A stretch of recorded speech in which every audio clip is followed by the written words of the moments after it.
Okay, now it records. So the second graded exercise task will be to recreate this kind of Frogger game. I have not yet finished writing the exercise instructions, so this is just an overview task. I will hopefully have the exercise instructions ready tomorrow, but based on this overview, you should already know what's coming up. So the idea is to recreate this Frogger game, and in the Frogger game, the game is like this: that there is in the first level there is this kind of a road here on bottom of the screen, and then on top of the screen is this kind of river, and on this road there are these cars driving from left to right and right to left and so on. And the player task is to move a frog over, starting from here on the bottom. So move a frog over the road and try to avoid getting hit by the vehicles.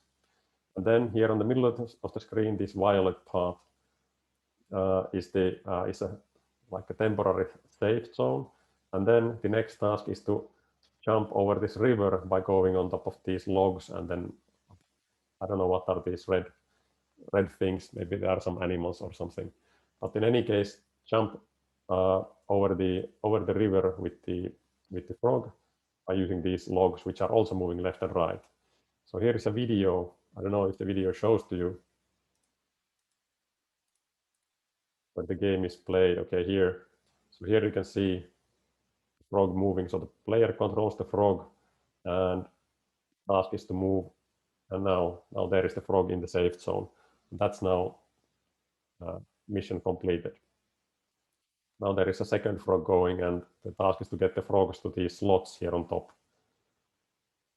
So, and then there is a time running here.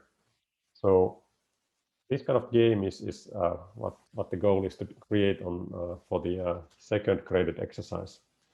And this is a perfect exercise, in my opinion, to practice some object-oriented programming skills, because creating a game is a situation where you need to have plenty of different kind of objects which have partially the same kind of properties. So we have some object-oriented fun there. So today our objective is to go through the basics of object-oriented programming principles and the syntax. How do you work with that in with JavaScript? And then hopefully we will have time to start learning a element called HTML canvas. So the canvas element is, as its name says, it's a canvas. So it's like a paper on the screen where you can draw graphics on a web page. So you can control the canvas on a pixel level. And then when you combine that possibility with JavaScript code, then you can drive graphics so that you can have these moving objects on the screen and then keyboard control to move something and so on. So that is our objective for today, and also the graded exercise 2. And as I said, the detailed instructions will be hopefully there tomorrow in Moodle. So we will review them in our next lesson. But based on this, you already can maybe start to think about that how, and also maybe try to start implementing the game depending on how far we manage to go today in our By the way, did you see the video? I assume you did, but did you see the video when I played it?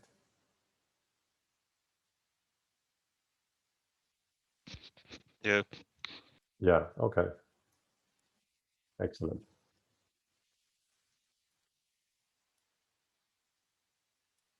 Is the Frogger game familiar to you? Have you played ever this kind of game? It's quite old game, but maybe it's still available somewhere online. So yeah, you have played it. Okay, excellent. Okay, and then while we're talking about this, I am sure that there are some tutorials or directly working JavaScript implementations on this game available online. So a word of caution that do not try to submit a copied solution from the internet. If you do so, you will be caught, and then the whole course will be invalidated for you. So even though if you have made this graded exercise number 1 with, let's say, good results, and then you resort to copying the solution from internet for this Frogger game, then it will invalidate your whole course, and also be submitted to the school disciplinary board as a plagiarism attempt. So please do not copy a solution from the internet. For me, it is super easy to detect when students take solutions from the internet, and I've caught like tens and tens of students doing this in previous years. So please do not try to do it. It is foolish of you. You are only to lose there, and nothing to gain. If you copy the solution, you will not learn anything, and also in doing that, you will also be disciplined by the disciplinary board on the plagiarism, and then you will lose whatever you did for the graded exercise 1. So please don't go and take an existing solution. The idea is so that you do, with your own skills, you do the implementation. And if you are not able to do it, then please seek help instead of trying to seek an existing solution. And also, if you are able to do a partial game, then great, then you get partial points. So don't think about this exercise like a binary outcome, so it's maximum or nothing. I'm sure you don't think like that in traditional exams, that it's either maximum points or no points from exams. So if you cannot get maximum points, then you don't participate to the exam at all. So I think no one does that. All right. So last time we were going through this this JavaScript objects part in this document. Yeah, I can put the link here to the chat if you want already to investigate it a little bit. And but I will have the instructions in then the exercise instruction document in detail. Okay, so about these objects, as a homework from last time, you were supposed to go through this chapter 5 and chapter 6 in this document, which, by the way, is available here. I will put it to link to you also to the chat if you want to open it. It is also, or has been available in Moodle, and is available in Moodle. So there it is. So let me open up the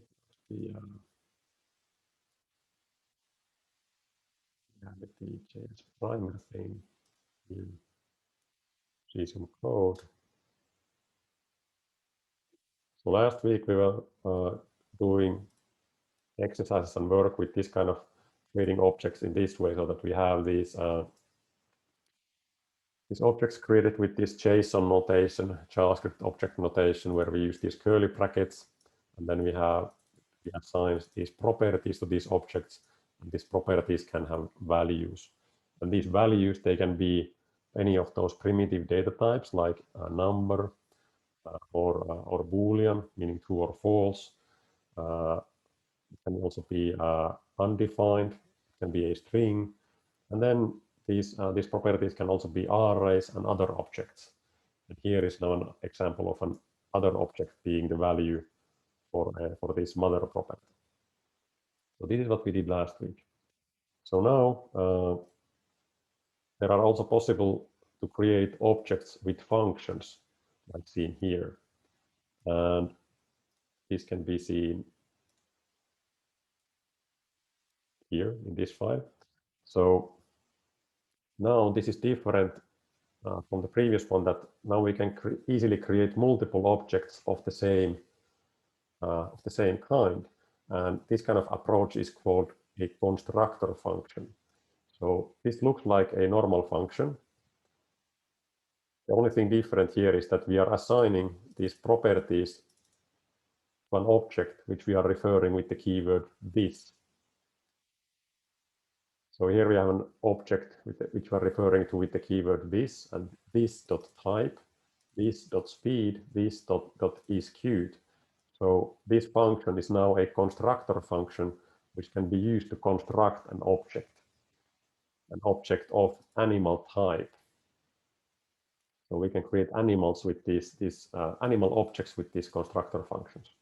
And when we create these functions, these objects, we use keyword new.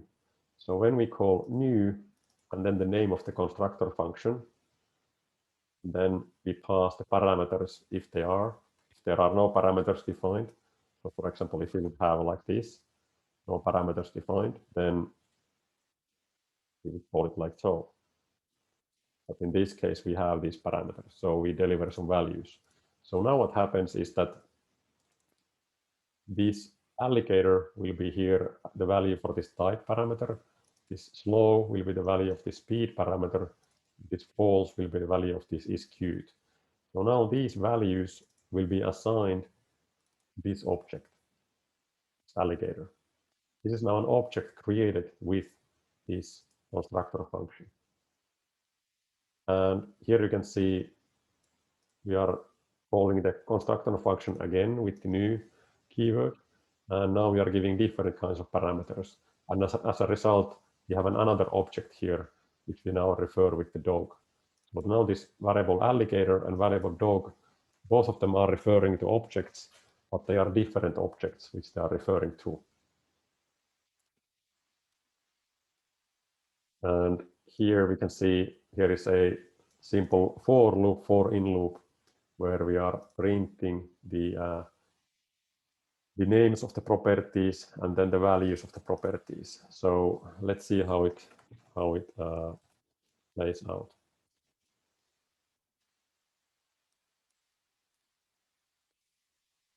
So here, first we get the name of the property and then the value of the property. So type is alligator, speed is slow, isQt is false. And if we do the same for the dog,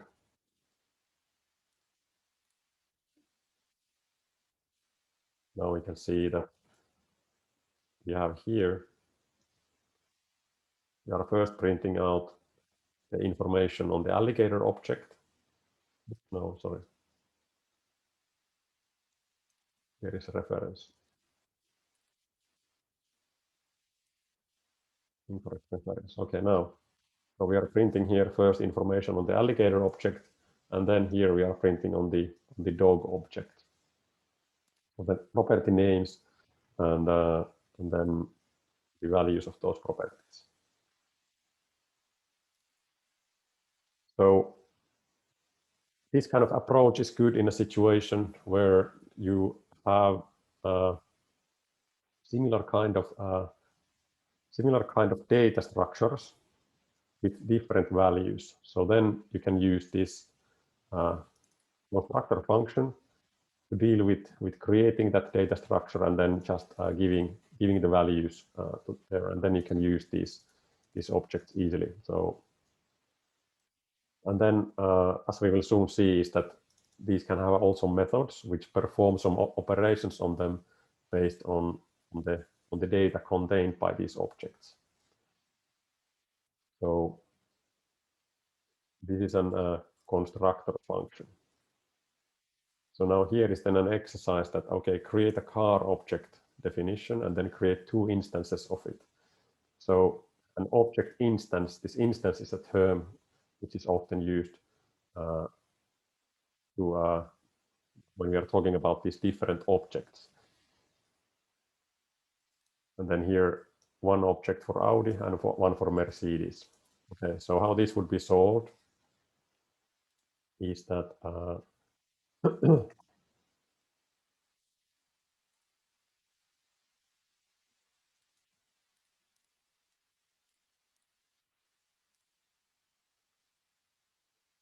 So here is the exercise file for it. This in this exercise folder, 2 constructor functions. So create a car definition. So a car constructor function. So now we could do so that, okay, function car, and then it should have, well, here is no other properties but the name of the brand. So we can put here a brand. And then maybe we will put here that what would be a good other maybe model, and maybe let's see then size of the car maybe. So now, because this is a constructor function which we want to use to create new objects, and we want to store these parameter values, we can use this notation. So this dot brand equals now the brand, and this dot model equals the model, and then this dot size equals the size. So we are saving these parameter values for the object which this car constructor function is used to create. And then, of course, there can be other values here, for example,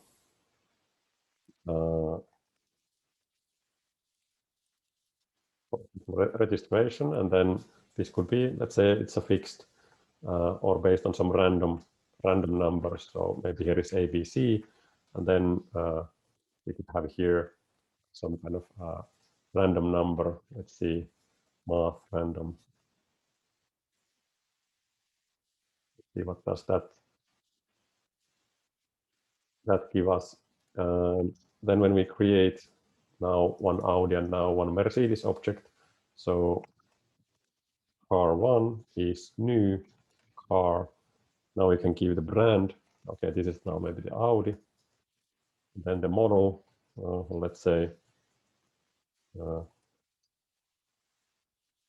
e-tron, and then size. Okay, what should be the size? Well, maybe the size is big.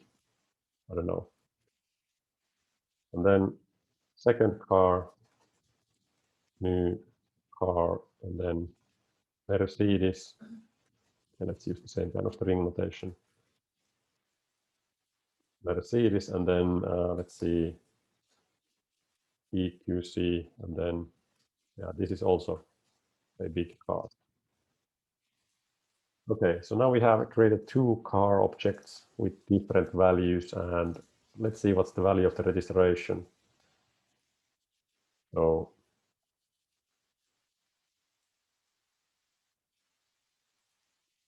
here,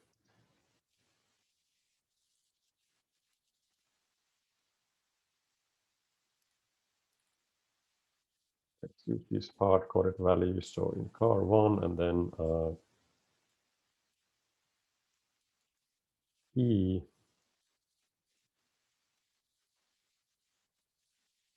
and then car 1, E, for example, like this. Let's print out the car 2 the same way.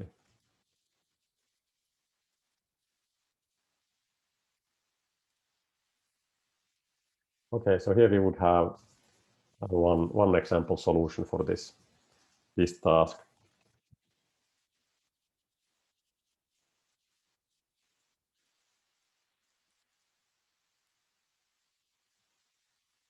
No, okay, it's giving. Let's see what does that. What is that math random? What kind of values it's giving? So math. JavaScript. If I recall correctly, it was from 0 to 1. Okay. Range to less than 1.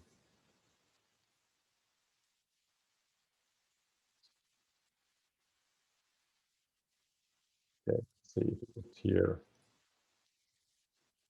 multiply with 100. Okay, now we have different registrations. This is APC 95 and this is APC 82, our Mercedes.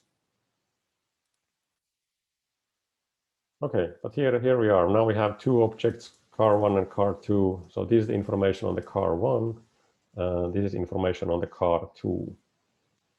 So now with this constructor function, we can create as many of these car objects as as our application would need. So that's an example for this one. And here, if you have cloned this repository here in the solutions, you can find there is a similar kind of implementation with only the brand being used as a property. A lot more properties here, just as an example.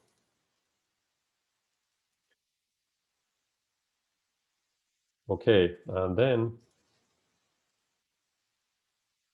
in an object, we can have, of course, also functions or methods. So the values in an object, the property values, they can also be these functions. So when you assign a function to an object, then the terminology changes. Then it said that this is now a method in the object, whereas a function is typically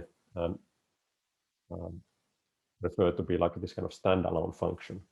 And when you have an object which has a function, then it's a method. Okay, so far we have only dealt with so that we have had these property values. They have been these primitive types or other objects, or maybe arrays. But in JavaScript, of course, you can also assign these functions for these property values. And then when you have a function in a property value, then you can do some operations for that object. So here, not this one. So here we have some example code. First with this JSON notation. So we have an object example which has property foo with value string bar. Then it has property sum, which is now a function which is written like this. So this function will take 2 parameters and then return the value of those 2. So then if you want to use this object and its method, here is then an example. Object.sum and then these normal brackets, and then you can put whatever values you want for these parameters here. And then in the same kind of logic, you can also have these functions as property values when created object with a constructor function. So here we have now this constructor function for the animal. Previously we had this type, speed, and execute. So now we have a new property, make noise, which says roar for this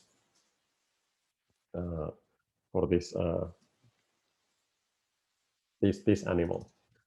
And now all the animals will have the same kind of noise then. And then here we have an example on that. So when we create a cat with the constructor function by giving these parameters there, then we can call the method cat. From the cat object, we can call the method make noise. So let's see how it works. I'm going to comment out these for a while. And now execute node object 3 here. So here we have this output bar. It's coming from here. So we are using the example.foo. So example object property foo. So this one gets printed out. Then next we are outputting number 9. That's coming from here. Example.sum and then values 4 and 5. So 4 and 5 get to assign to A and B, and then A plus B returned. And there we have it. So that's the 9 coming from here. And then we have the cat making the noise, roar. So here we have created the cat object from the constructor function animal. Then we are saying that cat.make noise, and then it says roar, as it's here. So now if you would have another kind of animal, let's say we would have here a dog.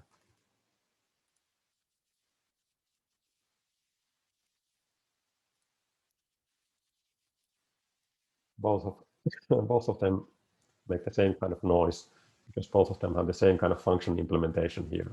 So no matter what type of animal, the implementation here is that it always says roar. But we could also make it so that it changes based on the animal type.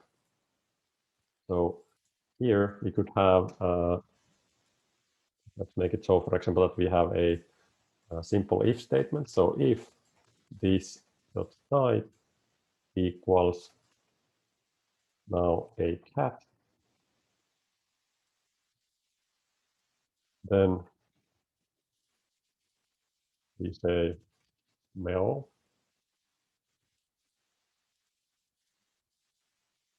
But if it's something else, then let's say woof woof.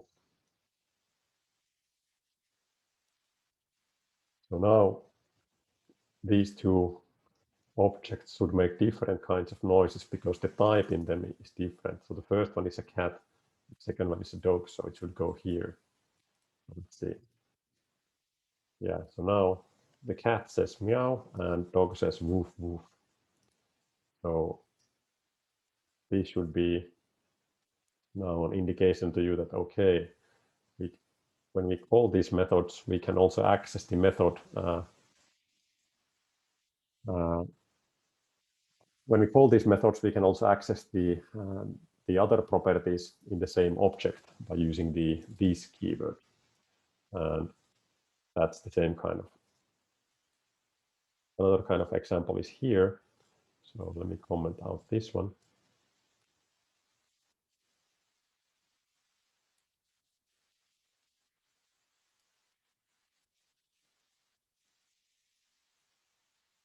So now when I run the code, now it says, it prints out dog and prints out bird. So here we create,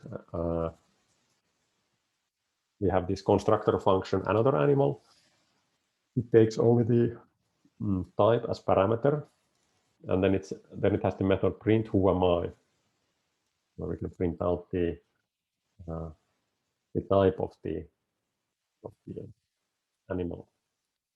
So when we create here one dog and one bird from these another animal constructor functions, and then from the dog and bird we call print who am I, we get dog and bird print out.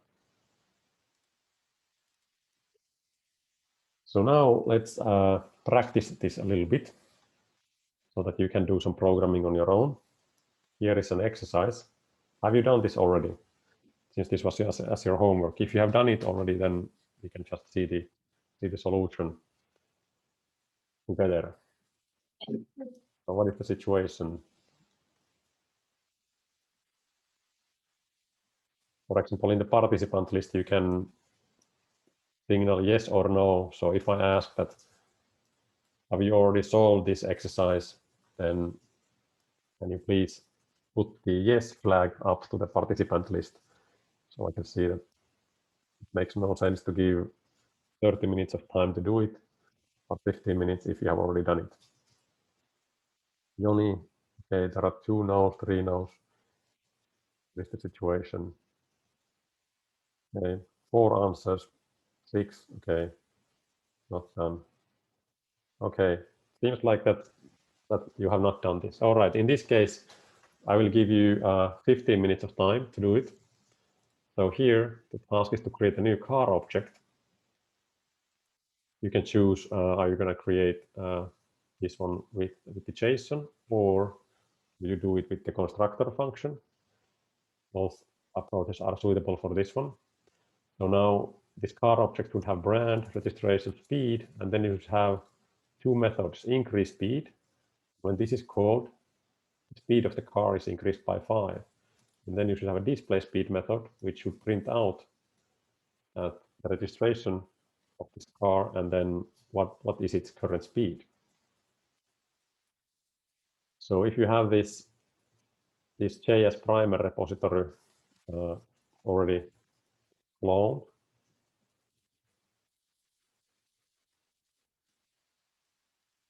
I will put the link. If you have not yet cloned, so you can clone it.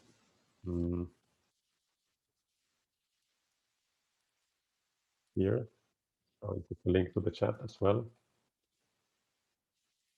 There you can take the code. So here we have the exercises and then this object method, this number 3. Here we have the file where you can write your solution, and then here in the solutions folder there is the ready solution, but don't go there immediately. First you should try to do this based on what we just covered. So car object with these properties, these methods and the method functionalities. 15-minute time to do it. We are now at 10:40, so at 10:55 we'll continue.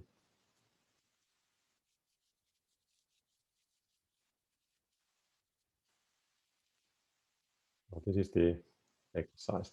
I will pause the recording and screen sharing.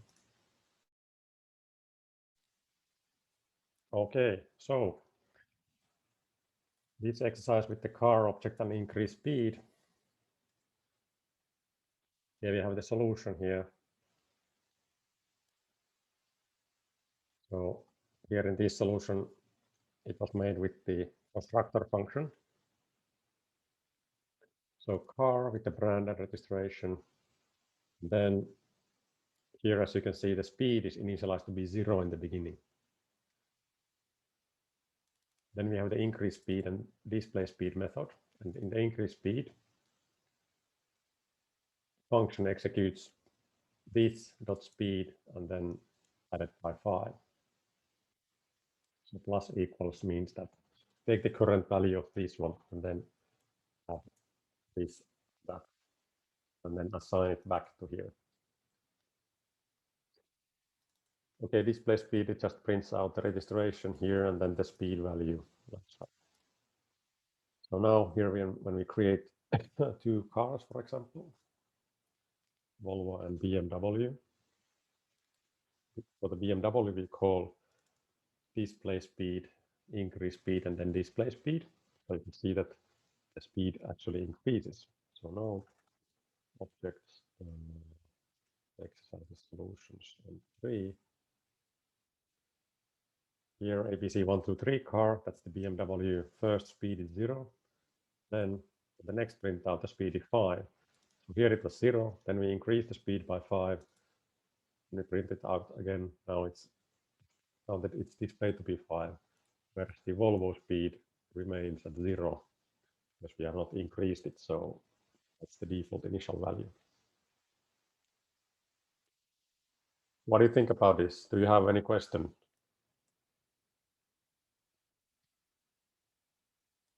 Do you understand what is happening here? If not, then please ask and don't remain silent. I did saw that I defined this dot speed equals speed and then gave the integer as a value in the parameters. Is that completely wrong, or could this be done like that? Because it printed out the speed. Yeah, you can do that. It was not specified in any way how Yeah. the speed should be initialized. So yeah, it's totally okay. That is fine.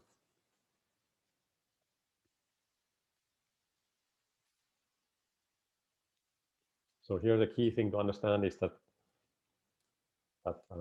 the data is per object here and not shared in any way. So as you can see, when the BMW is created here, and then when we are calling the increase speed, so as long as the BMW object exists, it keeps its internal data. It is not shared by any other object.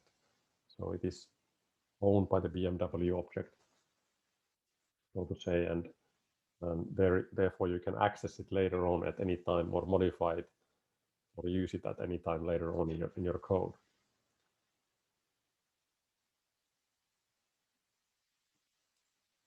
Okay, so here we have a bonus exercise. Let's do this together. So create an animal constructor function as seen in the example object 2 constructor functions. So it refers to this one. Here we have this animal thing. Not this one, not in the exercise, but this one here. So, so this kind of constructor function.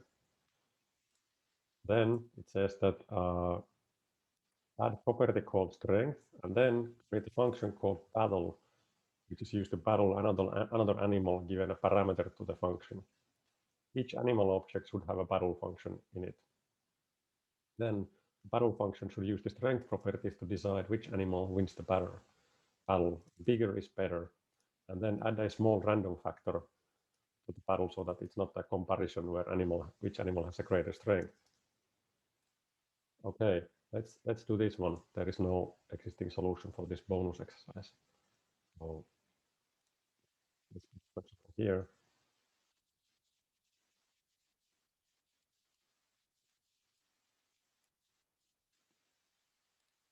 So we start from this one, this animal.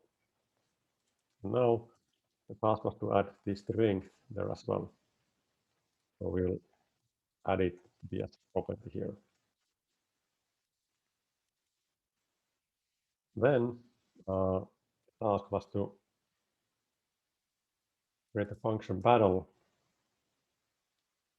and each animal object should have the battle function in it. So basically this means in it.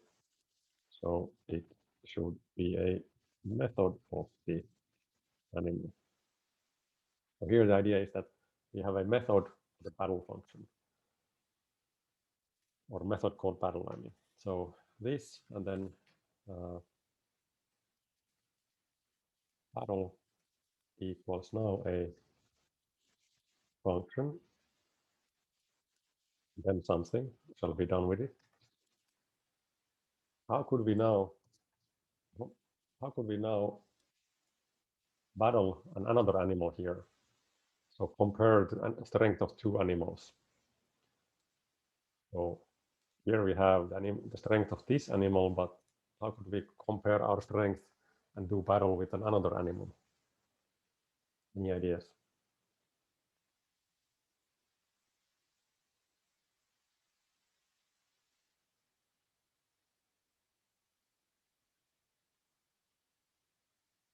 So the key thing here is to give it as a parameter. So we put here the animal which we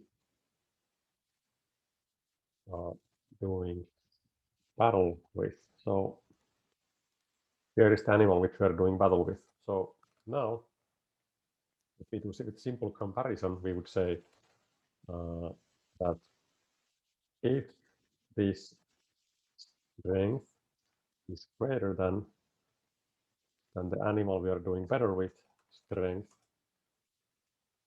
then we can print out that this is the winner. Let's do it so that we put here this type is winner. But in the other case, then console.log animal which we are doing battle with, the type is the winner. All right.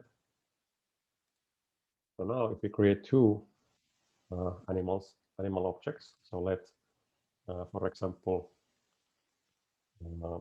what would be our animals? For example, ant, new animal ant, speed, okay, 10, is cute, well, not really. Strength, let's say 5, and then we have let's say what would be a good animal to ant could battle with, let's say a fly.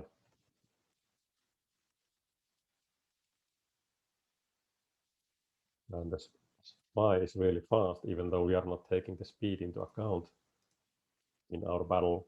And let's say that fly has strength of 3. Now we have created two animals, ant and the fly. And now if we're going to set them to battle each other, so let's see.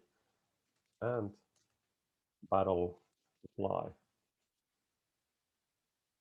We're giving the fly as parameter to the battle method in the ant. And fly will be now the animal which we are doing battle with from the perspective of the ant. So we are comparing the strength of the ant compared to the strength of the animal which we are doing better. And let's see how it works. No steps, exercises, bonus. Now here it says ant is the winner. Yee-hoo. And then if we change this the other way, fly battles ant is still the winner, of course, because the strength is bigger. But now in the task there was the instruction that add a small random factor to the battle so that it's not just a comparison which animal has the greater strength. So we could do here so that we have random factor 1, then math random. I don't know what would be a good range, maybe well, I don't know, let's put here, for example, 10. It's a pretty big random factor if we think about the fly is 3 and strength is 5. Well, let's see. Random factor 2. Let's put 2 random factors.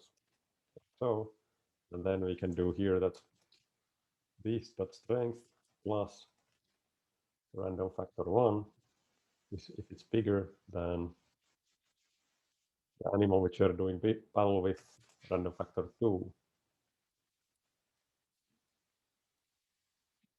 See how it changes the situation.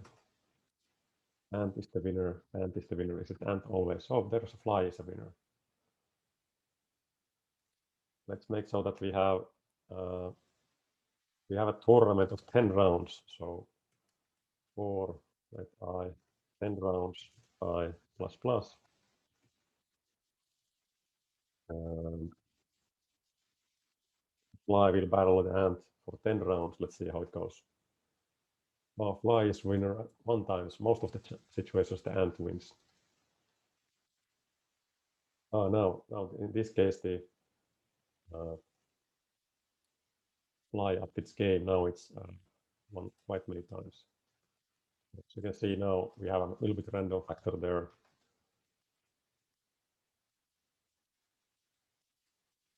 Ant is winning, fly is winning. Oh,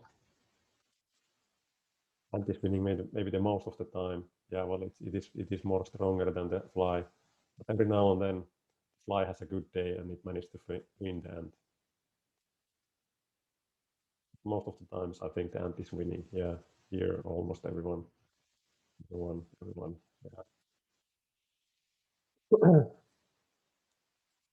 Okay, so here we have our battle method. So now we can do battle with two animals. And then we could create more of these. So let's say elephant, new animal, elephant, and then the elephant is maybe slow, but this is pretty cute. And it has a huge strength. Let's say that it's strength 50. So now if we put the ant against the elephant,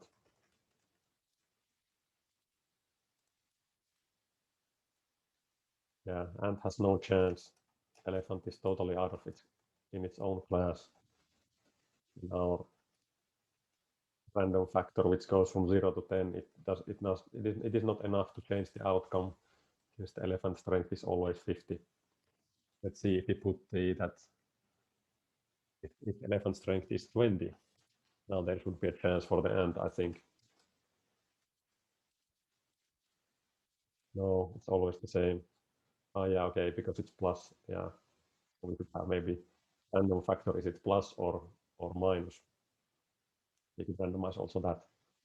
But now, if we think about that, if we increase the random factor a little bit, maybe by so that it's 20. Now I think that the ant can be at maximum of 25, and the elephant, its worst, can be at 20. So there is no chance for the ant. No, elephant is winning. Oh yeah, now we have a winner from the ant. But most of the cases, the elephant is doing the winning. Ah, here we have again an ant is the winner. And here again, yeah, way to go, the ant. So it has a small chance every now and then.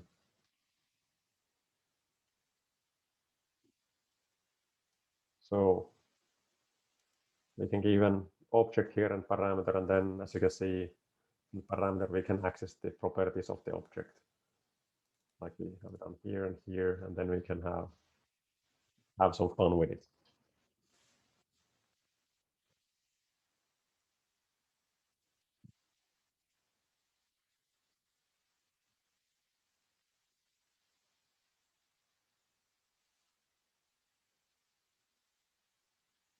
Okay, I think that's it.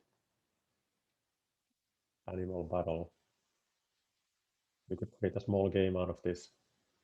Maybe make the battle thing more complicated, and then you could maybe add some hit points so that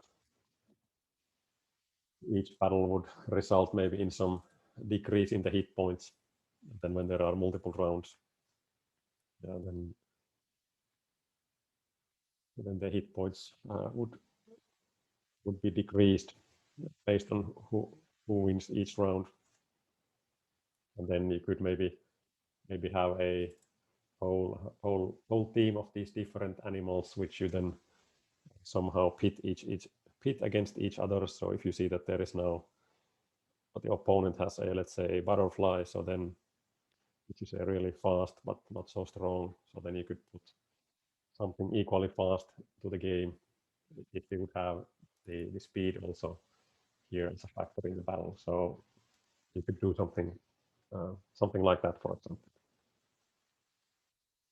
So it's all about deciding what are the factors which affect the outcome of the battle, and then does the battle have any longer term consequences like in the hit points also.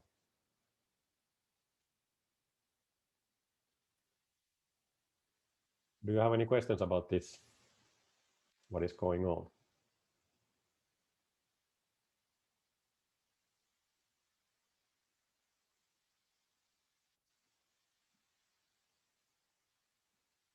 Elephant battles the ant for 10 rounds. And this code is executed from the viewpoint of elephant. This refers, when we execute here, this refers now to the elephant. And this one animal which we are doing battle with is then the ant. That is the perspective which this function is executed from.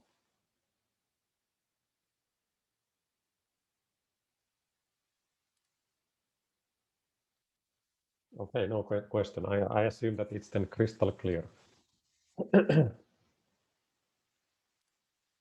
Okay, here we could have a bonus exercise 2 where we could take the code, this battle code, what we did, so that it would be presented to the user in the web browser. We could have some form elements where we could input the values for the animals, and then a button which starts battle. I think we have to skip this one for now. Okay, so this is the basics of, or the very basics of object-oriented programming, meaning that you have these objects, and then you have the properties. But we advance a little bit further in object-oriented programming, this concept of inheritance. So inheritance means that we can have different types of objects which, if they share some commonality between each other, you could have some kind of base object from which both of them inherit. So maybe easy to understand from a car point of view that we could have here a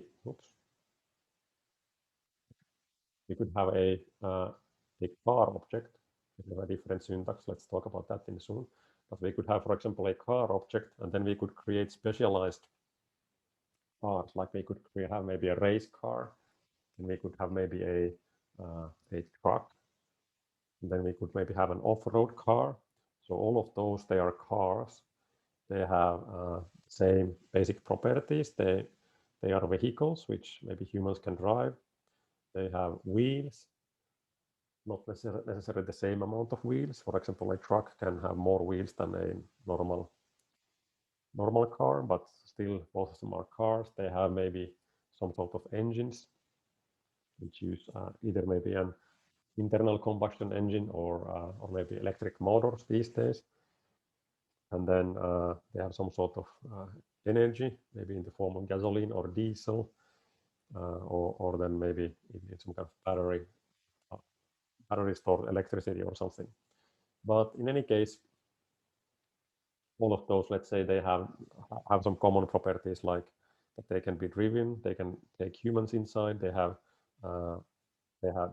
been manufactured by some company, they have some models, they have some registration number, and so on. So they have lots and lots of commonalities and also a little bit of then differentiation between each other. So in this situation, when you have lots and lots of commonalities, it makes no sense to create two totally different objects with lots and lots of commonalities. Again, then you end up with doing lots and lots of copy-paste code. So from the object-oriented point of view, then we are talking about inheritance, that we create this kind of base class, which could be, for example, a car. And then from this car, we can create new subclasses, for example, race car or truck or a passenger car, which have some special properties, but they also inherit also all the properties from the basic car. So that's the way how you can again reduce duplication and enhance reuse in your code. And if you have ever done any programming with any other language, maybe such as C++ or Java or maybe C# or something like that, you have probably noticed that those are also object-oriented languages, and in those languages, the objects work a little bit different than what they'd have worked or what they work here in with JavaScript. And in those languages, when we are defining these objects, first what we define is a class. So, and then from those classes, the objects are created, compared to the situation that here in JavaScript, we are creating objects with these constructor functions, or for example, like this with this kind of notation. So in C++ or Java, to create this kind of vehicle, you would first need to create a vehicle class. The class is sort of a template, a blueprint, which contains the information that what kind of fields and what are the types of those fields in the class. And then you will need to create an object from that class, and only the object then has the values like what we have been assigning here. So that is something which has been missing or is not really present in JavaScript, since it doesn't have the class concept at all. JavaScript object-oriented programming and object logic is a little bit different. It is something known as prototype-based language, where each object can have a prototype object, which is kind of the ancestor or a parent object.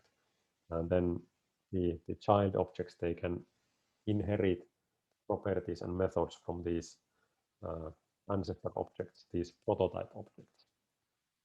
But dealing with this prototype object thing, especially with inheritance, is it is, so to say, pretty complicated, and especially so if you are familiar or accustomed to the way how these more classical or another kind of languages work, such as Java or C++.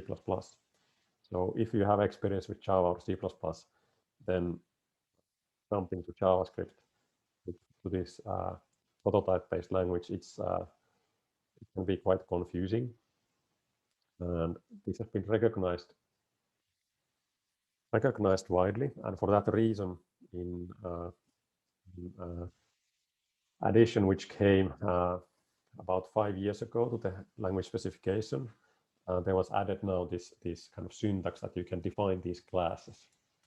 So let's see how they work. So I'm going to open now here this example number 4. So this is now a third kind of syntax that you can use in JavaScript to define the structure of these objects. So the first two has been a JSON, and then the second one was the constructor functions.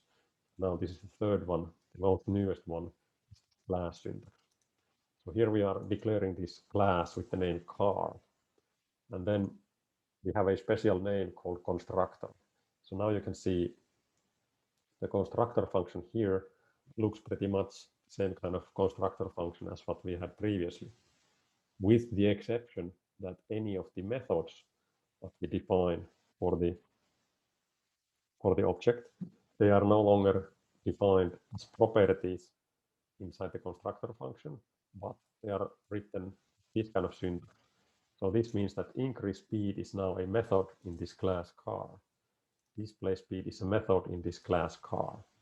And then when you create a new object, this Audi object with the keyword new car, keyword new, and then from the class car now, and we create an object. And this object now has these properties what were assigned here, and these methods also.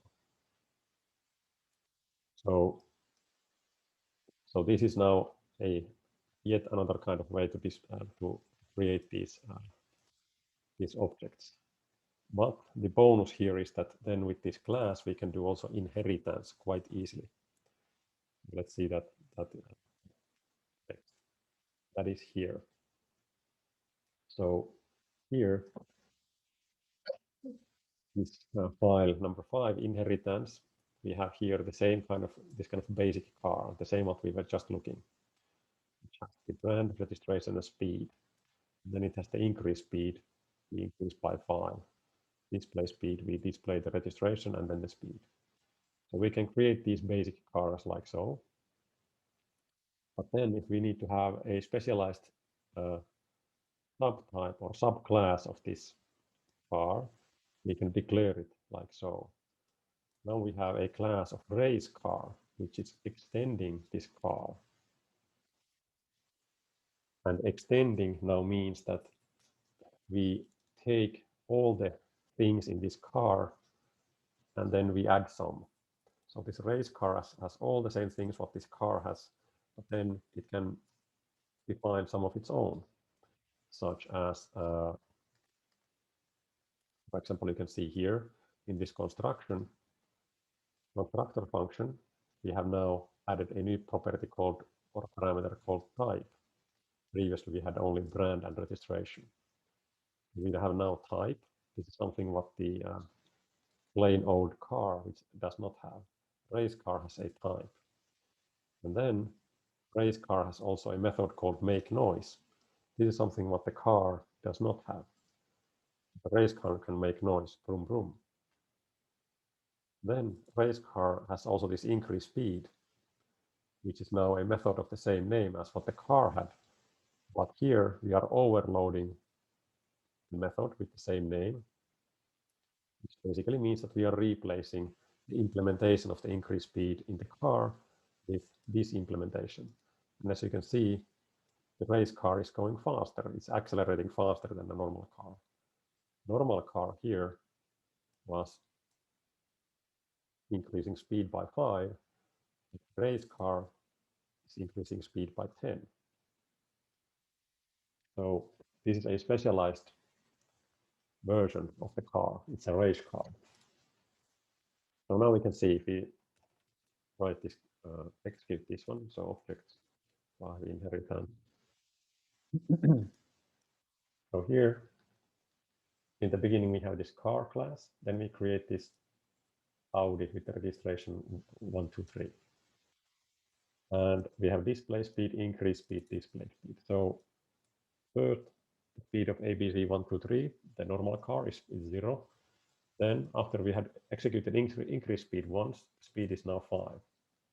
Okay. Then we have the race car here, which we are creating here. So it is known with this formula variable, referenced by the formula variable. And this formula race car, this can make noise. So it says vroom vroom.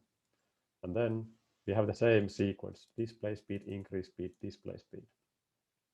So we get F1 speed 0 on this first time, then increase speed, then display speed again. So now speed is 10. So here you can see that the increase speed method, even though the name is the same, the implementation is different. Normal car increased by 5, this race car increased by 10. Normal car cannot make noise, race car can make noise. Both of these cars, they can display their speed. Both of the cars can execute the same method, display speed. And notice now, this is important, display speed is not defined anywhere in this class race car, right? It is only available because race car extends car here. If I take this one away,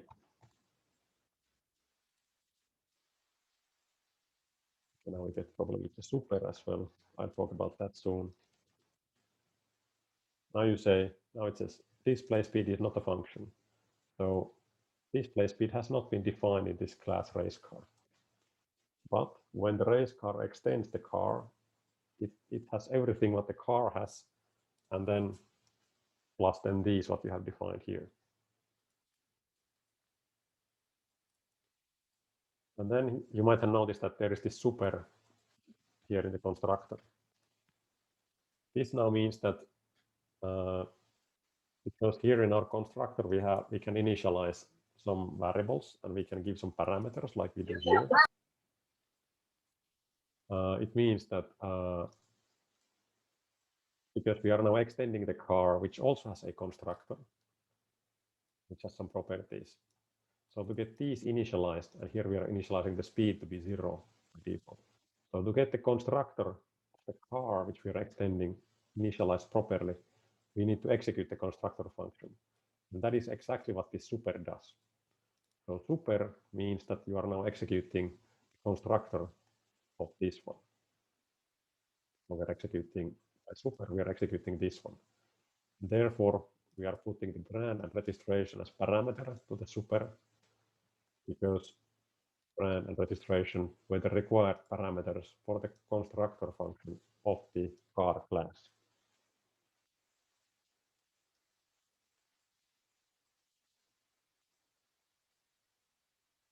So we call the super here in our race car constructor to initialize the constructor of the car because that is required for the car class and its method to work correctly. And we need that to work correctly because our race car is extending the car, therefore using the functionality of the car. And then modifying it in some way. So this is what is inheritance.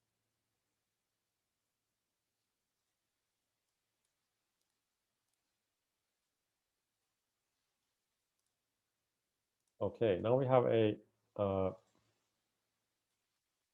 exercise here. So create a class for food. It allows to set the user the type and food quantity. The class should have a method which can be used to eat all the food and quantity will decrease accordingly. Then and a method to be able to describe what type of food it is. So with the following code, we should get this kind of output. So banana, what is this? Should print out banana. And it has been created like this. And when we call eat1, it should print out slurp, 1 banana eaten, 3 remaining. It is 3 remaining because it was initialized with 4. And when we have 5 of these eat1s in a row, the last one, it should say, sorry, no more bananas remaining. And here you have the starting template for it. So here exercises and then 4 classes ex. So here you have the same extras information, and then you have the code what you should be able to execute, and you should be able to get this kind of output. I mean, this kind of output. Here you have the car class as an example, so you can take an inspiration from there. So now, for this exercise, I will give you, would be a good time, maybe 30 minutes. You can have a quick lunch break also during that time. 30 minutes to do this exercise, and then we will continue at 12. Any questions?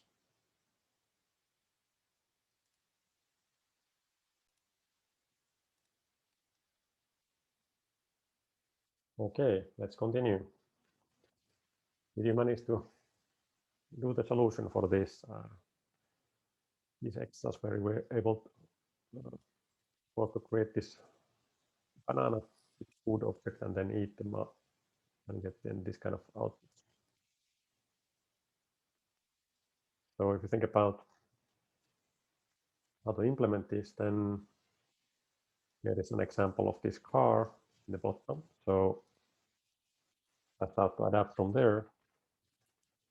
And first I need to have the class name with the food, then 2 parameters, type of food, and then quantity. Type, quantity, type.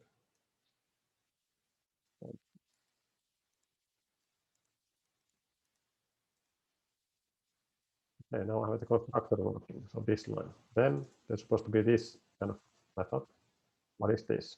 So what is this? And then from that it should print out what was here. So clearly the type. So console log is type. Right? Then eat1 should give this kind of outputs. Eat1. And then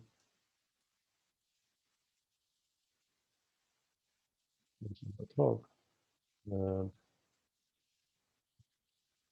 slurp1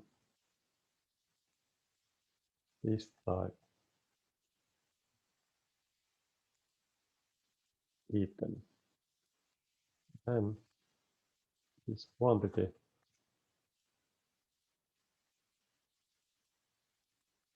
remaining.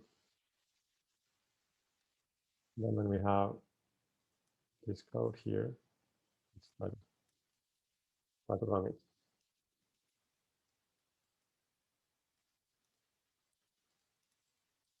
No.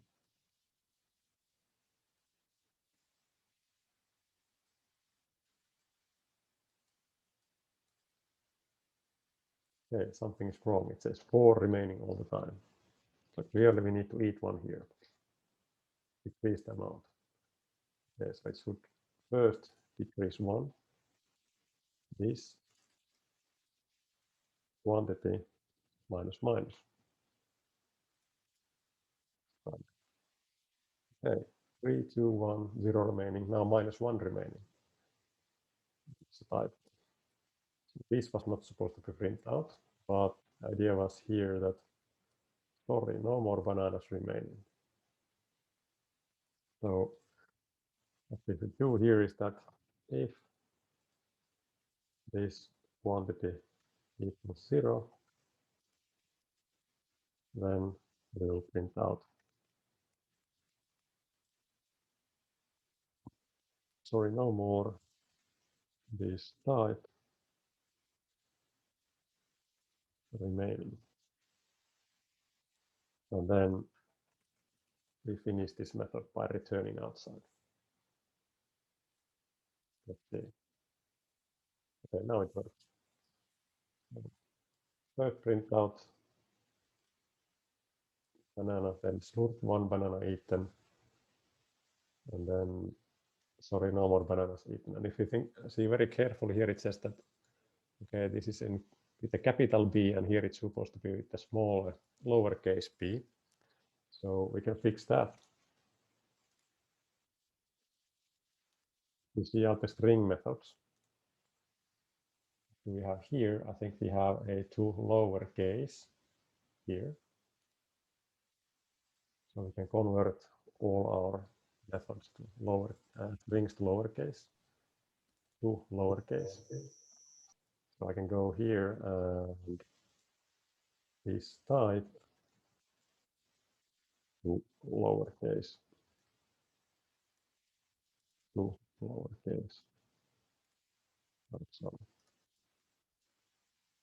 And now it's looking exactly here, and here is now exactly matching out.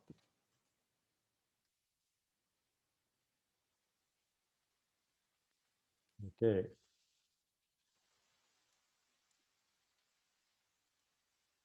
So now we have learned the basics of how to create these classes, how to create objects, how to create classes, and how to inherit classes. So next, let's start looking on details. How could you possibly then create the Frogger game? Then for that, you need to have the capability of drawing to the screen. And to do that, we'll use the canvas. Okay, I will create now a completely new project to demonstrate something. Here.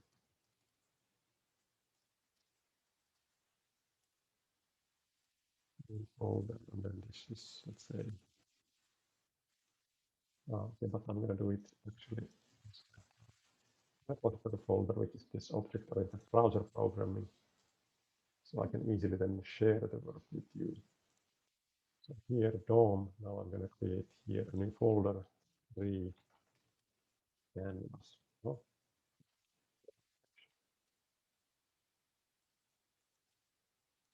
Okay, here we have canvas. One basics HTML. So now we're going to write an HTML document where we have the canvas. So first, we'll need to create the basic HTML structure, and then to create the canvas element, and then we'll write JavaScript to draw something to the canvas. First, doc type HTML, HTML, closing tags. We have head, body, body. Okay, now inside the body, we'll put canvas element. This canvas element is now something that you can control with JavaScript and draw to. I'm going to give it an ID so that I can select it later on easily. So if we load this in the browser, canvas on its own does not look like anything. So it is not visible in any way. Here you can see there is no output of any kind.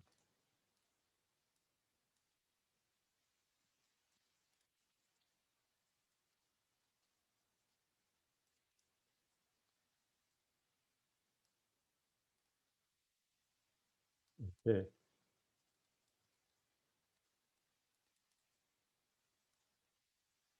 So this is now something that you should follow on your own computer. If for now you have been only watching, so please try to write the code on your own so that you can experiment also a little bit. All right. So now I'm going to write a piece of JavaScript here. So the first thing when we want to start to do something for the canvas is that we must select it. Const canvas, and then we're going to get the document by its ID, which is here target. So like this element with this ID target, and then we'll have it here.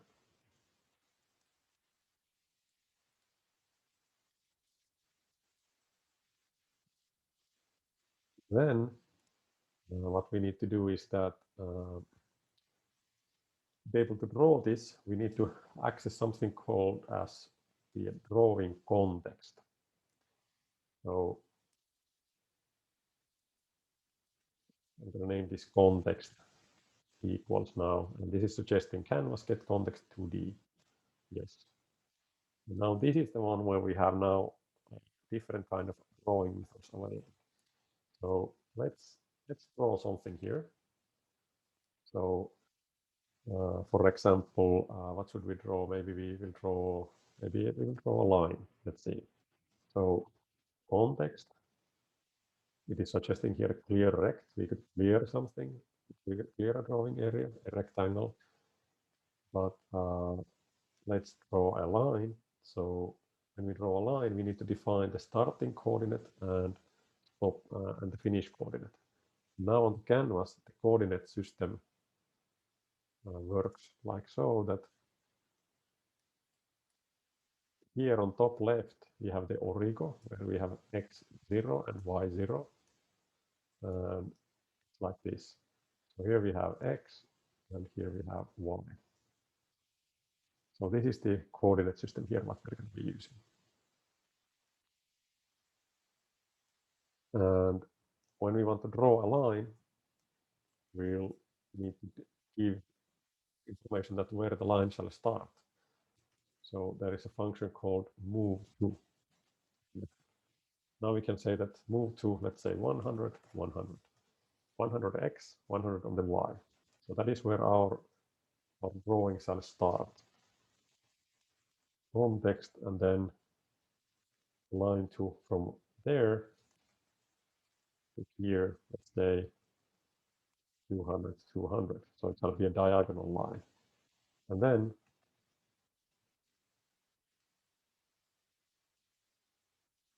row. Let's see.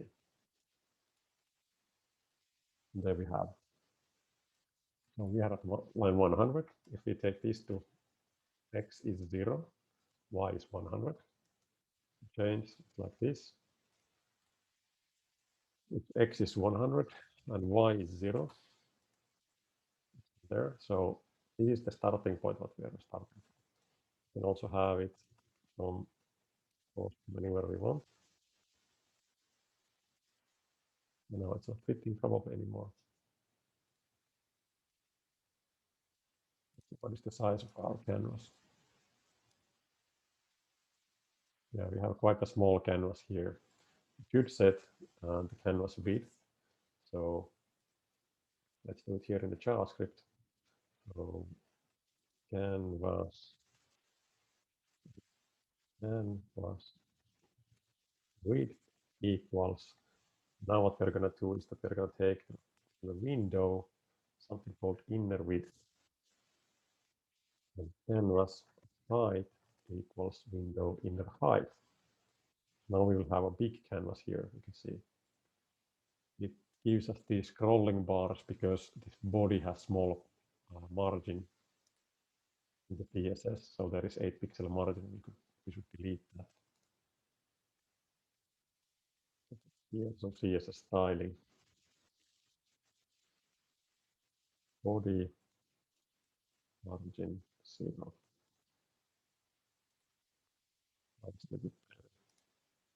Now it's starting from there. Because of this inspect element tool we have now here. This here. No matter. Here we have now a full screen canvas. So we are taking the width of the window and setting it to be the width of the canvas. Width height of the window and setting it to be height of the canvas. Okay, so there we have a line. We can also draw a circle from context, and then a circle is being drawn with a path. So let me show you here in the documentation. So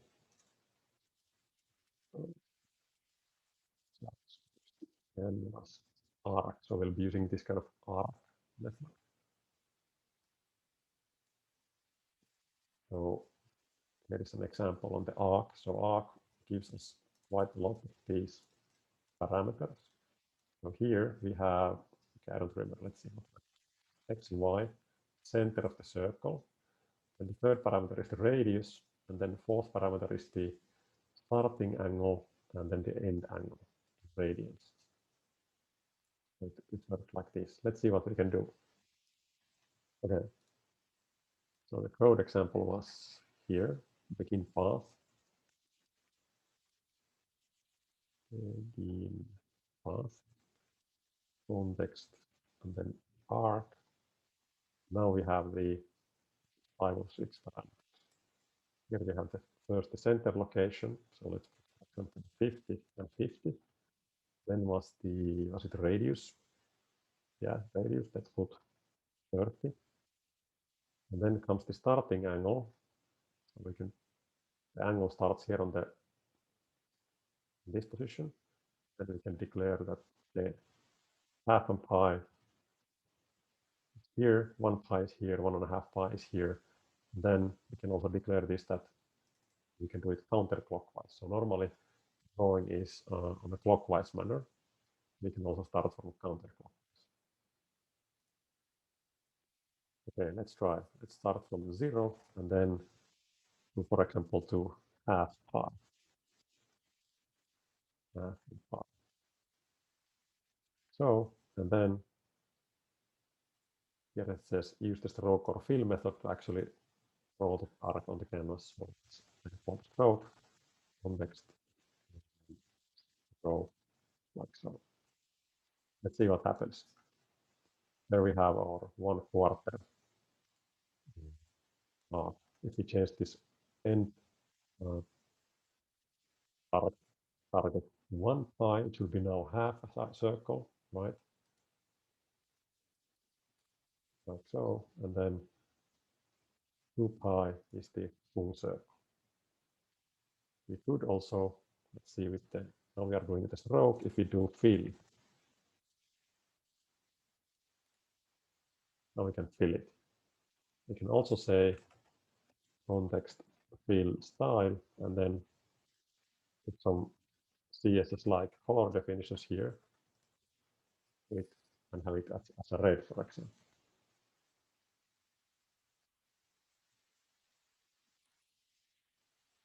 Okay. Now we have the capability of drawing circles and lines here. We can also draw rectangles, we can draw lines, we can draw images, and we can draw parts of images. But let's start with these circles. Now, if you would like to get this circle moving on the screen, let's say that it would move here to the right. What do you think is needed? From the technical point of view, what would need to be done so that this circle moved here to right?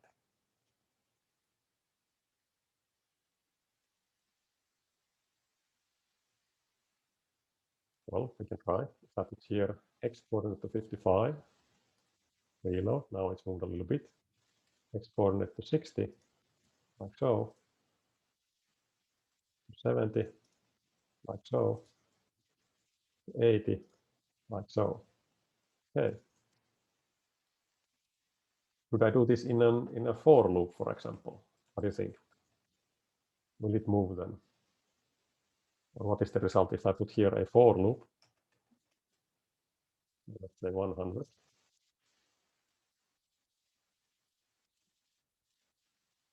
And then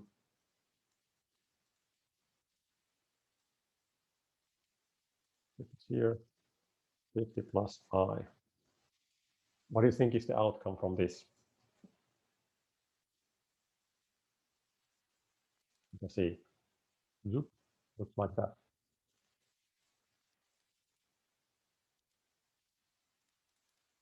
There is no movement. It is drawn instantly. So what should be done so that it would move? Our circle would move here, like in an animation. Anyone have any ideas?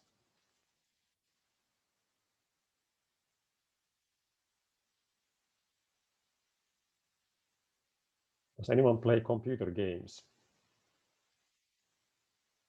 If you play computer games, have you ever heard the term FPS, frames per second? Is that a familiar term?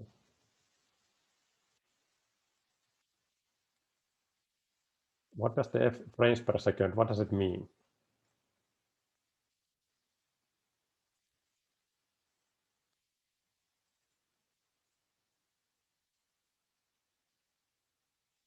FPS, what does it mean? Frames per second. For example, if it's a video, then how many like images or frames is displayed per second? Okay, so per second, yeah, so it's over time. Okay, so now if we would draw this circle so that the coordinate changes over time, for example, during 1 second, what do you think? Would it then move?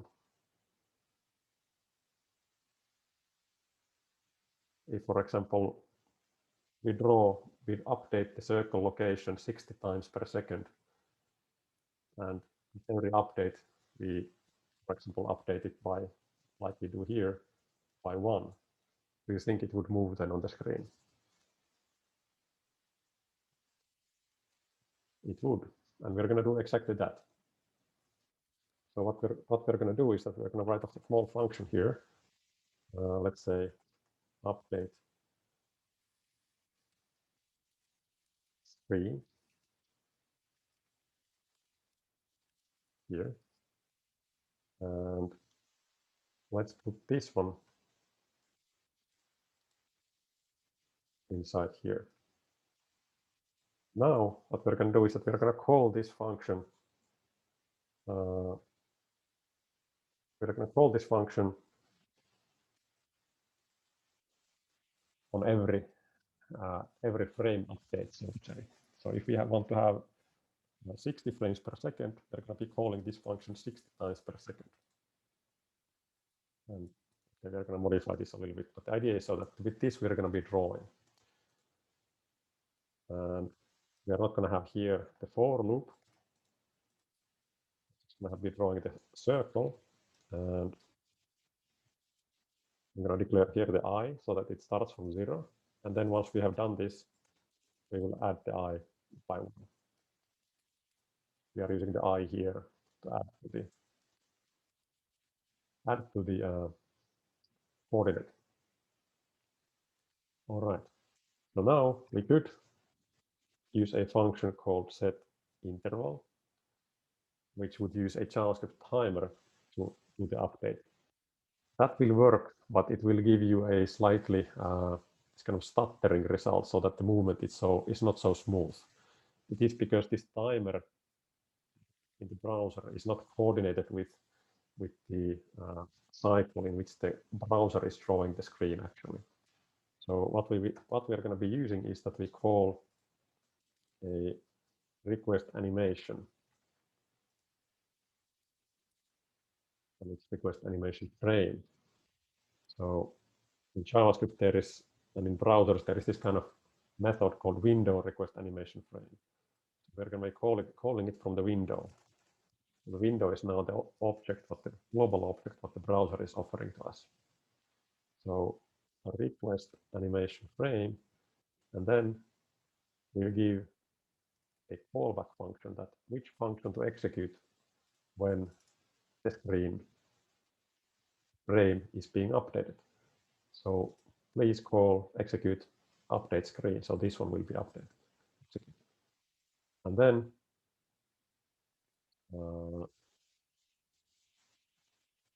Then it says here that your callback routine must call this request animation frame again if you want to animate another frame at the next replay.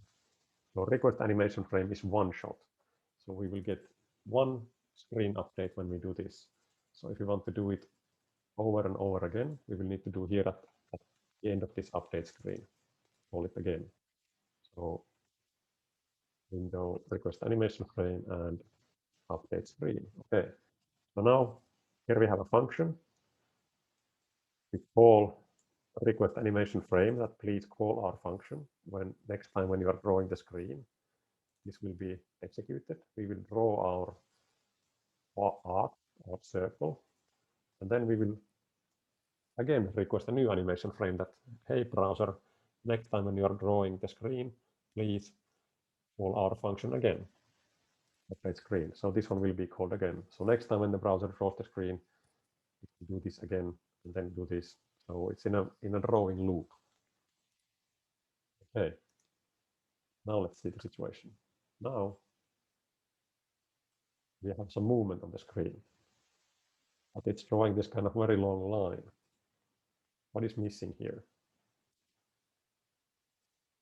If you would like to draw only this ball instead of having this like drawing the screen, what is the missing part here now?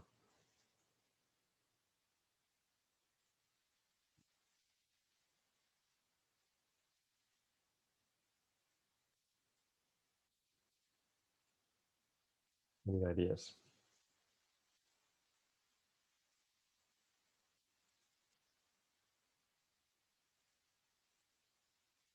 Do your games behave like this, that when whatever they are drawing on the screen, it sticks, and then when they draw again, it sticks on top of that. So you have this kind of smearing look like. Do they do that like it's so?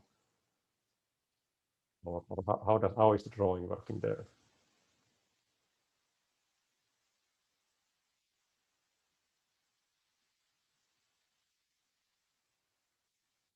So the thing what we need to do is that when we draw these frames, we need to clear the previous frame, right? So then we can draw the new content. So here in the beginning, what we'll do is that here, clear the canvas, and then draw the canvas. So we're for canvas clear rect, and here, yeah, this is suggesting already the correct things. So clear rect allows us to clear a rectangle in the canvas by defining an area. Here we are defining that it should start from coordinate x0, y0, and then the rectangle which we will clear should be this size, the width, and this height. So in essence, we will clear the whole canvas. Now we have a moving ball.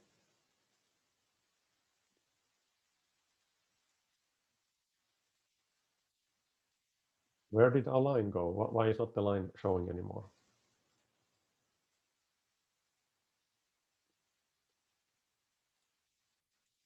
Before this, we had the line on screen. But now when I do this, the line is not visible anymore. Why is that?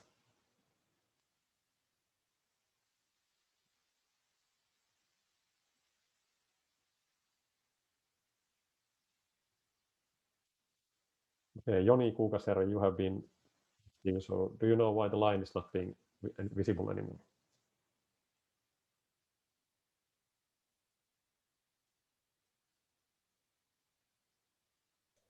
Joni, do you have Is any it due idea? to the fact that it overwrites something there? Yeah, so by overriding, you probably mean that we are clearing the entire screen here. Yeah. So in the beginning of our update screen, we will clear the content of our screen, and then we will draw new content. And here we are only drawing this arc, this one ball. Okay, what would need to be modified so that if you would like to get this ball moving in a diagonal manner so that it does not move only like this, so not like that, thought that it moved like this in a diagonal manner. What would we need to modify in our code?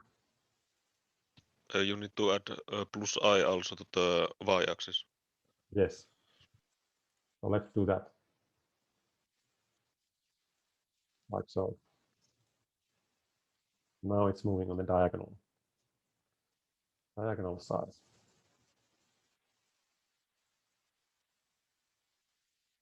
Okay.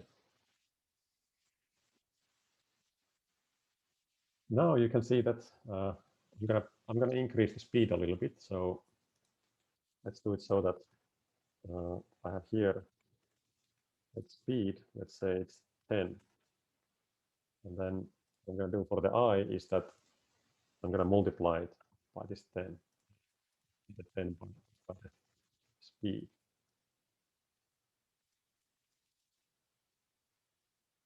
Or actually, let's do it in a different way. I will change the variable I to be named as the speed. So the I shall be known as speed. And now if you think about, oops, yeah, I plus plus so speed. Now it's more a better term. Now it's on value 10. If you put value 100, you can see that now it's moving a little bit faster. Now with 1000, you're not even seeing it. That's value 100. This is 1. Oh, no. Sorry, no, this is incorrect. Yeah. So we have here 50 plus the speed. So the speed is 1. So we are always moving at the speed 51. So if I put here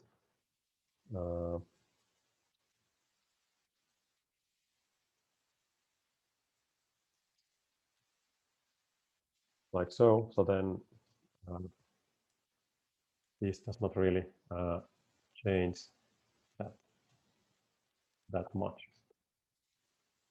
Speed plus plus plus. So here is the actual increase on the speed. So this is just the basically a constant. Where does it start? If I have here 300, then it starts here. So yeah, I was describing this incorrect. So this is now like a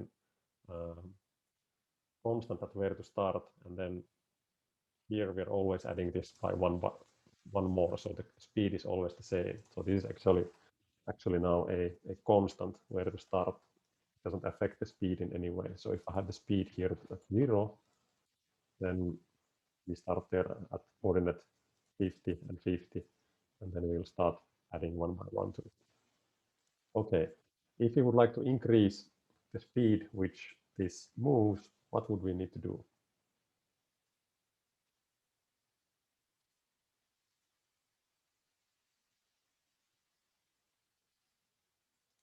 We could do it so that we are keeping track here. Ball x, so that it starts from 0. Let ball y also from 0. And let's convert these to ball x and ball y. And then now our ball does not move, it is always there. Now we need to start modifying the x and y coordinates of the ball. So now here at the end, let's do it so that ball x is ball x plus the speed now. The speed to 10. Now it's moving 10 pixels per each update. So if it's 10 pixels per each update, our assumption is that we are now running at 60 frames per second. So it's 60 times 10, how many pixels it's moving per second? So 600 pixels per second.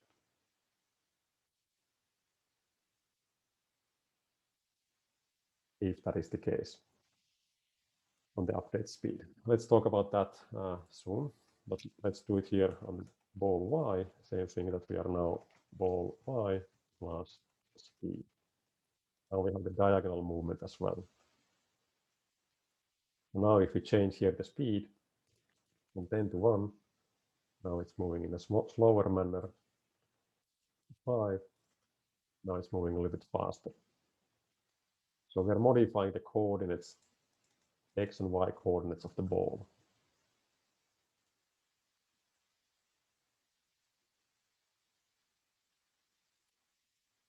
Okay. What would we need to do that if we would like to make it so that this ball does not vanish here, but it bounces from the edges of the screen. So this movement would result basically here that the ball comes like so, then it bounces here, and then goes here, it bounces like this.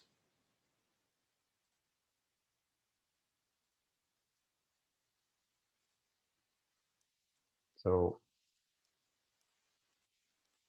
how would we need to modify our code to get the ball bouncing?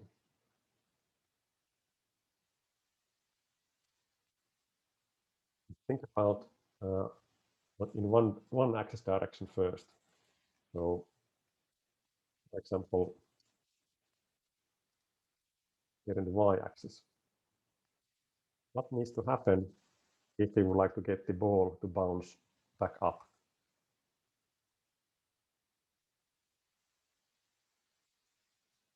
When it reaches here, the bounce up, what should happen? What is now controlling the movement and its direction?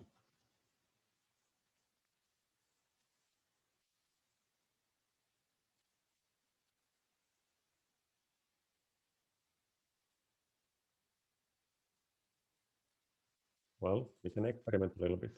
If we initialize our ball to be from coordinates, let's say 300 and 300, now it's going like this. If I put the minus here to the speed, you can see that the ball is going upwards. If I put the plus back, now the ball is going downwards. So what should happen when we reach this edge?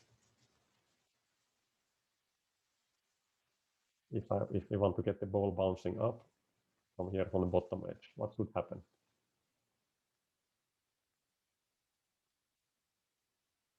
The speed should turn into minus again. Yes, that is correct. So what we could do is that we could put here that if ball y is equal or greater than some limit for the bottom edge, okay, this bottom edge, then we will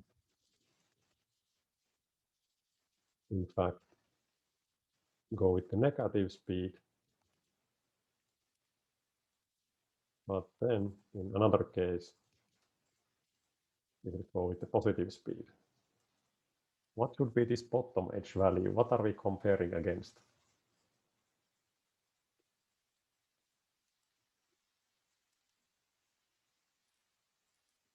We are now comparing against the height of the window of the canvas. So canvas height.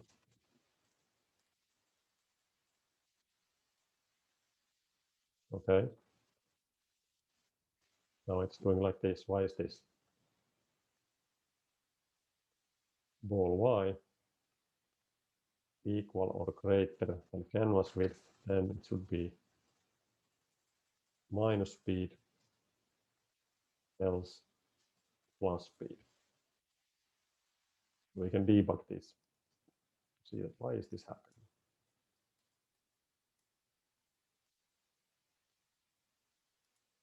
Here Now we have Albert in the center. So ball Y is 295 and canvas height is 651. So it is going here.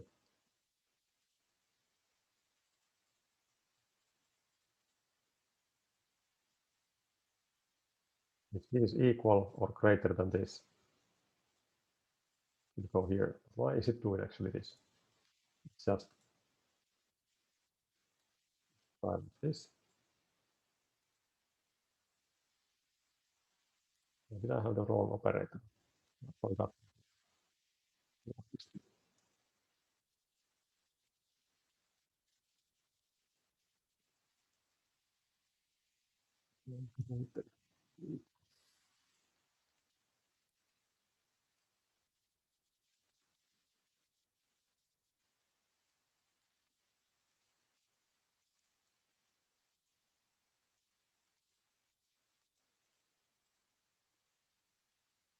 Oh yeah, I had an incorrect operator. It was incorrect. Something like this. Now it makes more sense. Okay. Yeah, so now we are here at this situation. Why does it get stuck?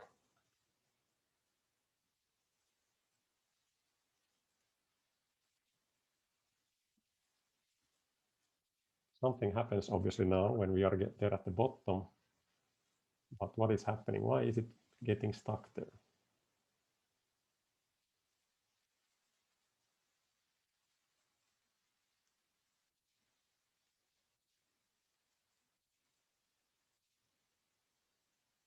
It moves nicely and then gets stuck.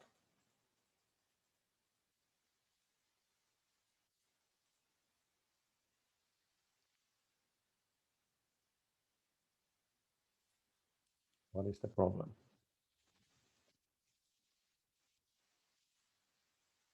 Well, we can check out again here. So here we have the ball Y coordinate 655. This is 651. So okay, 655 is bigger than 651.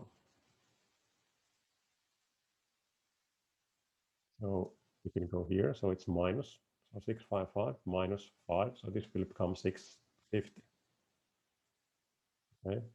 And then on the next round, we are now at 650. This is 651. So this is not a bigger one than this one. So previously we went here. Now I'm going to go here.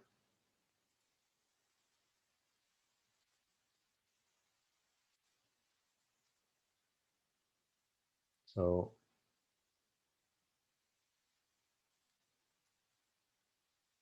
now the ball Y is again 655.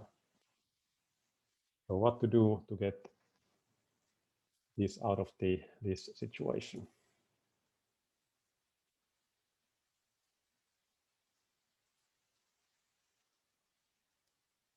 Any ideas? There it is. Thing stuck.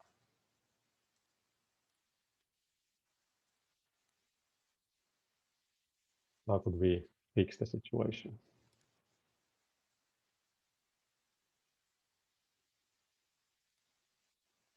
Okay, I will give you about 5, or let's say 10 minutes to think about this and experiment a little bit. And also, if you did not yet manage to write the same code, now you have the same chance. So how could we get this so that it fits on this one view? Okay, yeah. So now 10-minute time to see that, okay, what is happening here? What to think about and how to fix it so that it doesn't get stuck. Okay.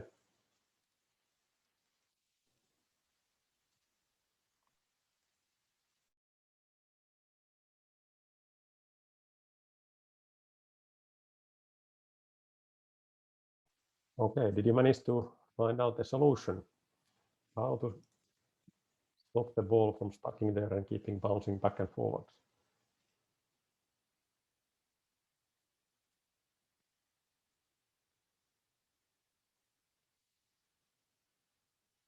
Well, the solution is to do so that we are not fixing here the operation. Instead, we are setting the speed value, or always adding the speed to the ball y.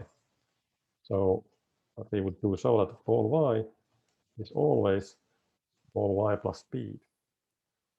And then the speed value is the one which can change. So here, speed equals speed, or we can put directly minus speed, like so.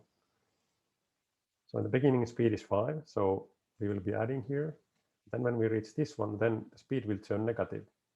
And so it will move upwards. Like so. Now, what should happen if we want to bounce back?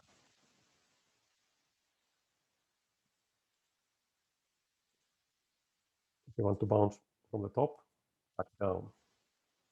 Now we have this bouncing here. What should happen when we are there on top? Well, the same operation should happen. We should change the speed again, invert it. So we can make here another condition. So if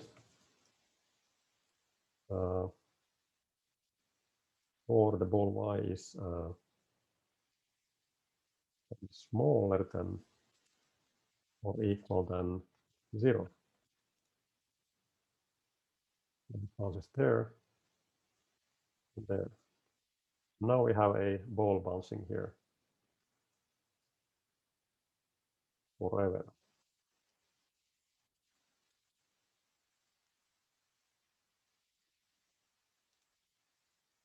Okay, so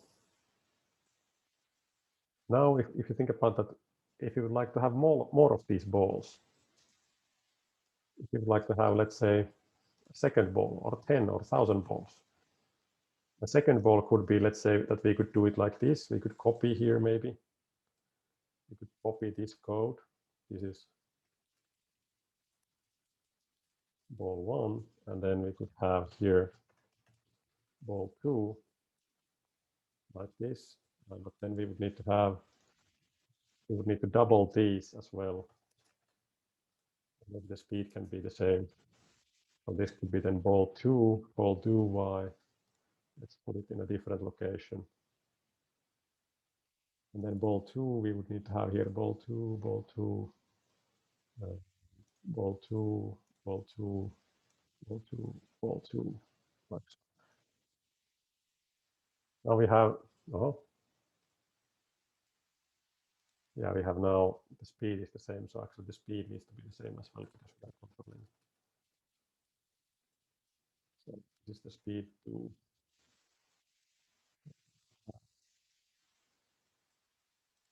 speed 2, speed 2, and speed 2. Okay, now we have 2 of those balls. If you would like to have 1,000 balls, this kind of approach would be totally insane.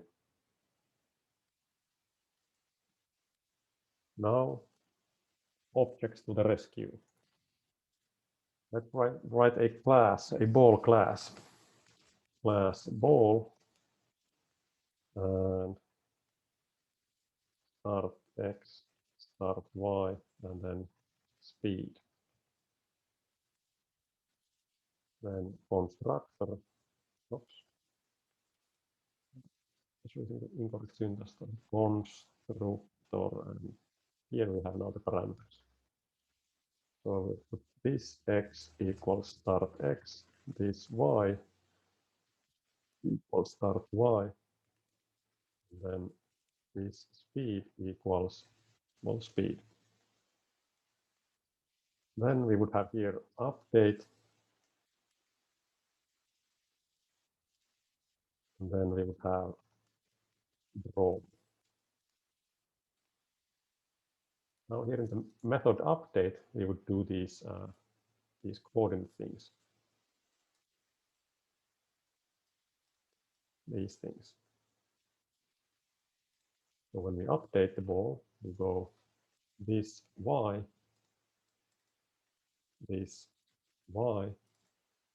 and then this speed, this speed, and then this y, this y, this speed. Okay, and then the drawing, here's the code to draw it. Instead of ball x, we would have this x, this y. Here we simply draw the ball to this to the x and y coordinates, not the object. And then here we do the update logic. All right. So now we could delete all these ball code from here. So let's create a couple of balls.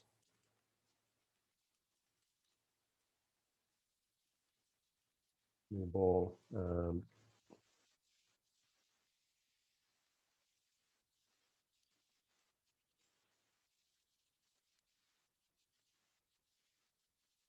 New ball. So then here we could have ball 1, update, ball 2, update, and then ball 1, draw, and ball 2, draw. Now our code has become a lot simpler than what it was in the beginning. We created a class definition, then we created a couple of objects, and now you can see we can quite easily have different speeds also. Now we have 2 balls. If you would like to create more of these balls, we could maybe store them in array. So we have here ball storage, empty array, and then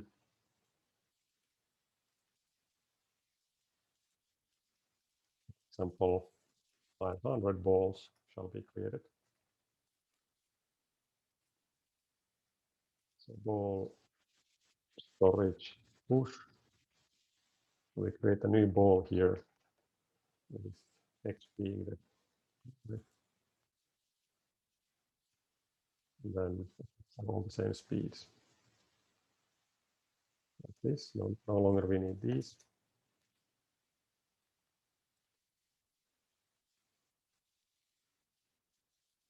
Ball storage, and then okay, so now we need to do the loop here as well.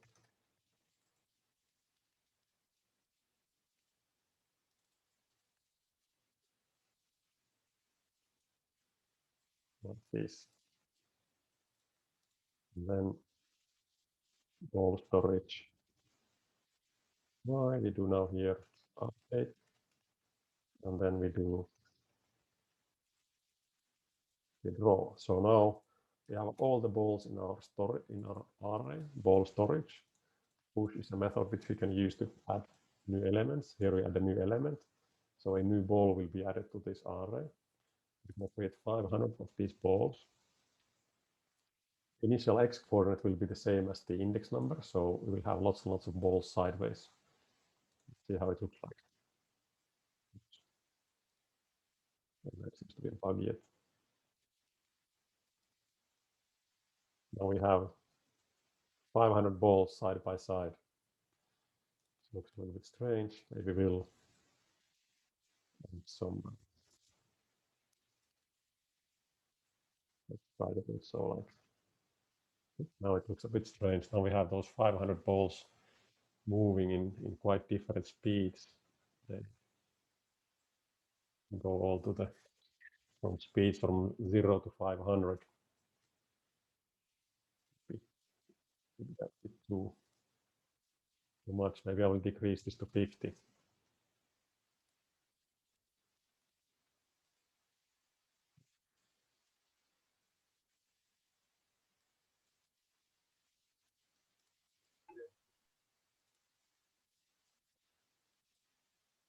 Now this just starts now.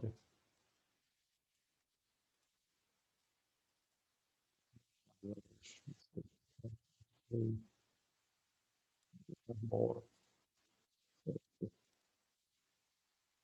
Okay, so now we have these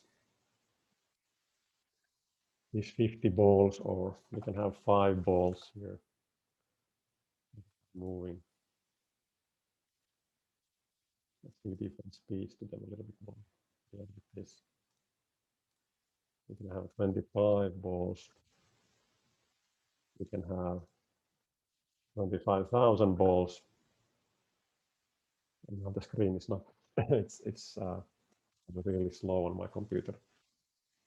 And in any case, our movement logic is broken because we have these crude update rules, and then when the speed is too much, it will go beyond this. If instantly, it will go beyond this rules. So we have lots of balls also outside this screen area. But in any case, this shows you, or should show you, that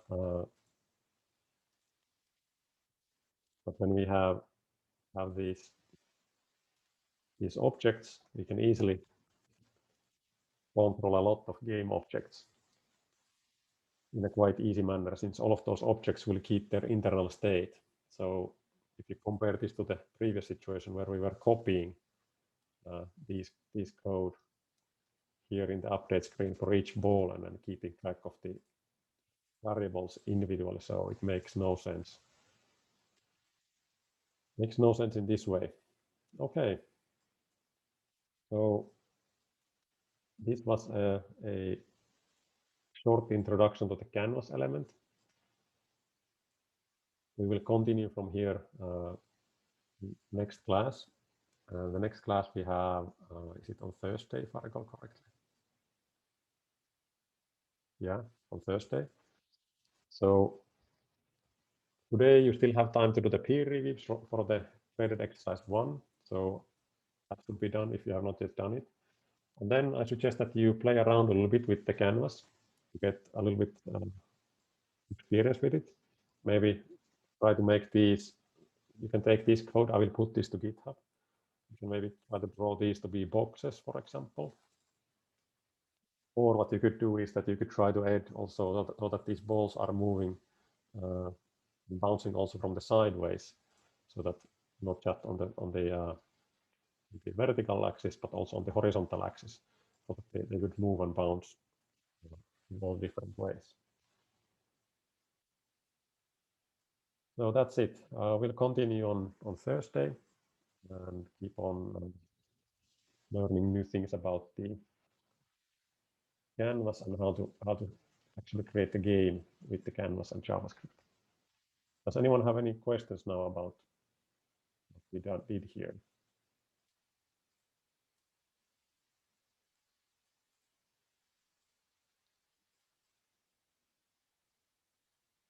Well, if not, you can always ask later. We have tomorrow we have tutoring session at 9, so you can come there.